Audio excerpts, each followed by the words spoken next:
দেখুন কেমন অস্বাভাবিক আচরণ করতেছে মিনি। তো বুঝতেছি না আসলে এমন কেন কেন করতেছে। হঠাৎ করেই অত এরকম করে না, এত চিল্লা বিল্লা করে না, কান্নাকাটিও করে না। দেখুন দেখুন কেমন করতেছে, দেখুন অবস্থাটা। মিনি,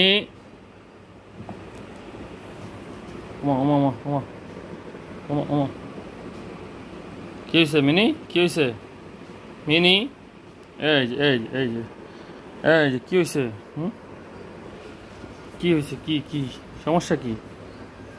হুম, আসলে ওর মনে হয়, আমার মনে হয় ফলস পেন উঠতেছে, বা যে যন্ত্রণাটা সেটা মনে হয় উপলব্ধি করতেছে। ও তো আসলে এরকম করে না। তো আল্লাহ পাক জানে। ওর বাচ্চাটা হয়ে গেলে একটু আমরা টেনশনটা একটু মুক্ত থাকি। আয় আয় আয়, কী হয়েছে? হুম, কি কি কি কষ্ট লাগে? হুম, দেখুন ওর পেটের ভিতরে বাচ্চা, আসলে এই বাচ্চা ওকে খুবই কষ্ট দেয়। মানুষ হলে এতক্ষণ হয়তো অনেক কিছু বলতো, কিন্তু ও তো বলতে পারে না। ওর কাছে হয়তো বা খারাপ লাগে। কি বাবা, কি কি কি? হুম, কি হয়েছে কি? হুম, কি হয়েছে বল এদিকে। হুম, খারাপ লাগে, ব্যথা লাগে, পেটে ব্যথা লাগে? হুম, ব্যথা লাগে?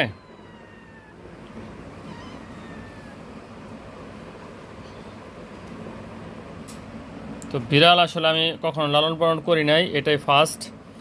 এমনিতে বাসায় আসতো যেত, কিন্তু মানে পার্সোনালি লালন পালন করা হয় নাই, তাই অনেক কিছু অভিজ্ঞতা কম আছে। তো আমার ওয়াইফও এই বিষয়ে তেমন একটা কিছু জানে না। তো কারো যদি জানা থাকে বিড়ালের ডেলিভারি সংক্রান্ত বিষয়, কি করা যায় বা কতদিন পরে ডেলিভারি হয়, এই বিষয়ে, বিড়ালের ডেলিভারির সময় মূলত কোন কোন বিষয় মাথায় রাখতে হয়, বা তাদের টেক কেয়ার করা বিষয়ে, এ বিষয়ে যদি কেউ কোনো উপদেশ দেন, অবশ্যই আপনাকে কংগ্রাচুলেশন জানাবো।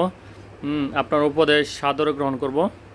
তো আমার মনে হচ্ছে ও একটা জায়গা খুঁজতেছে, যেখানে নিরাপদে হয়তো বা বাচ্চাগুলা রাখা যায়, এরকম একটা পজিশন ও খুঁজতেছে, কয়েকদিন যাবতীয় বুঝতেছি।